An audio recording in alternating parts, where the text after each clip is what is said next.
Hi friends! For generations, the American Midwest stood as the undisputed giant of global corn, but in 2025, that legacy cracked wide open. Across the rolling fields of Iowa and Indiana, the combines sit still, not for lack of harvest, but because selling has become a financial trap. But before we dive in, make sure to subscribe to the channel. We bring you the most urgent global updates, exclusive conflict insights, and accurate forecasts you won't find elsewhere. Input costs are through the roof. Corn prices have tumbled to levels not seen in nearly a decade. Global buyers are backing away, and the logistical machinery that once powered America's grain dominance is now rusting under tariffs, testing fees, and outdated protocols. Meanwhile, to the north, Canada isn't just filling the gap. It's redefining the game. Quietly, methodically, Ottawa has built a system so streamlined, so tuned to global demand, that it's rewriting the map of agricultural trade. While US exports get tangled in red tape and turned back at ports, Canada's grain glides through on green-certified rails. The cracks began with price. In 2025, corn dropped below $3.50 per bushel in much of the Midwest, far beneath the cost of production. In Cedar Rapids,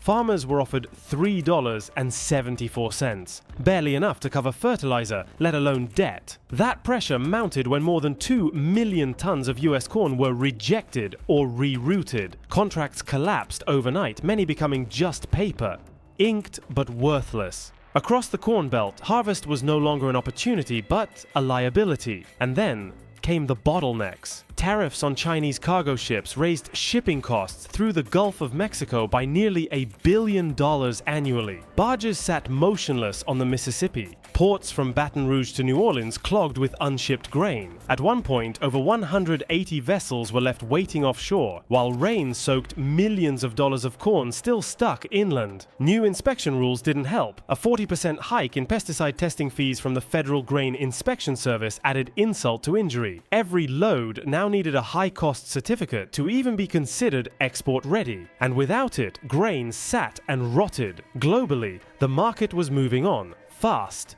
Mexico banned GMO corn. Europe doubled down on low-carbon and traceable food. Asia's buyers demanded clean sourcing backed by blockchain. The US, where 90% of corn is genetically modified, was quietly crossed off the list.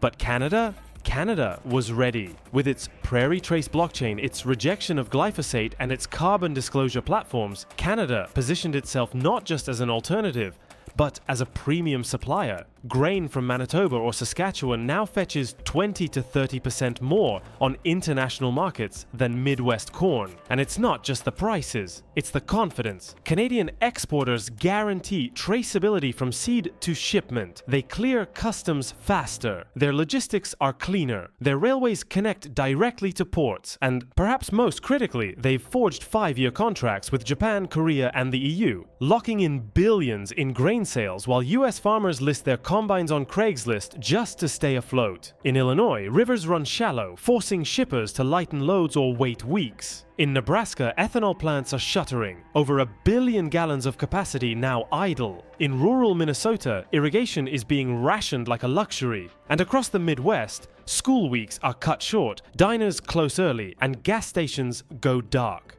The USDA estimates over 2.5 billion bushels of unsold corn will remain in silos this year, the highest surplus in 6 years. And still, the prices don't move.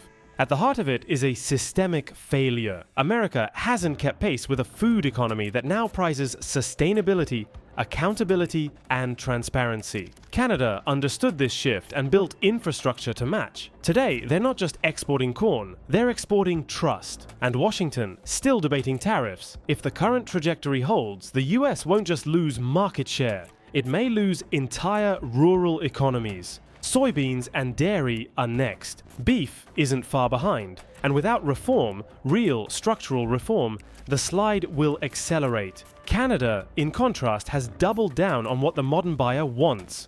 Clean, tracked, ethical. Its grain is now treated like a luxury good.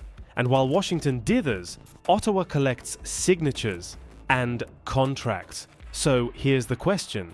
Does America want to lead the future of food?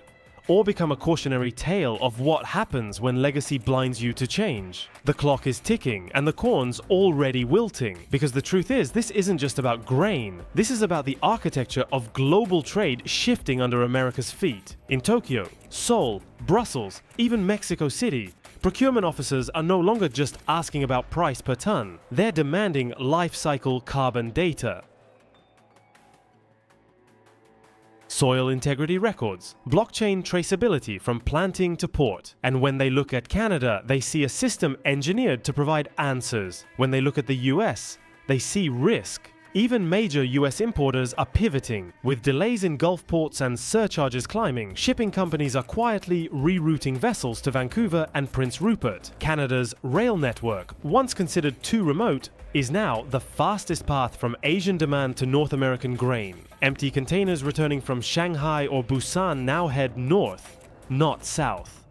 The logistical center of gravity is shifting with them. And yet, on Capitol Hill, the conversation remains trapped in a 20th century loop. More subsidies, more tariffs, more political theater, all while farmers on the ground are selling equipment, cutting acreage, and driving for DoorDash to keep the lights on. Meanwhile, in Ottawa, policy is pragmatic. Export Development Canada now reimburses farmers up to 50% of cold chain shipping costs if they preserve carbon neutral certification. Grain co-ops in Ontario are offered single lot export insurance to shield against market rejection. And digital systems, not paper, verify every shipment before it leaves the dock. These aren't pilot programs, this is the new standard. And buyers notice. The June 2025 market board from Rotterdam lists Canadian corn contracts at an average 18% premium over US offers. In South Korea, Canada locked in a 5-year organic equivalency deal just 3 weeks after finalizing a free trade agreement. Japan followed suit within months.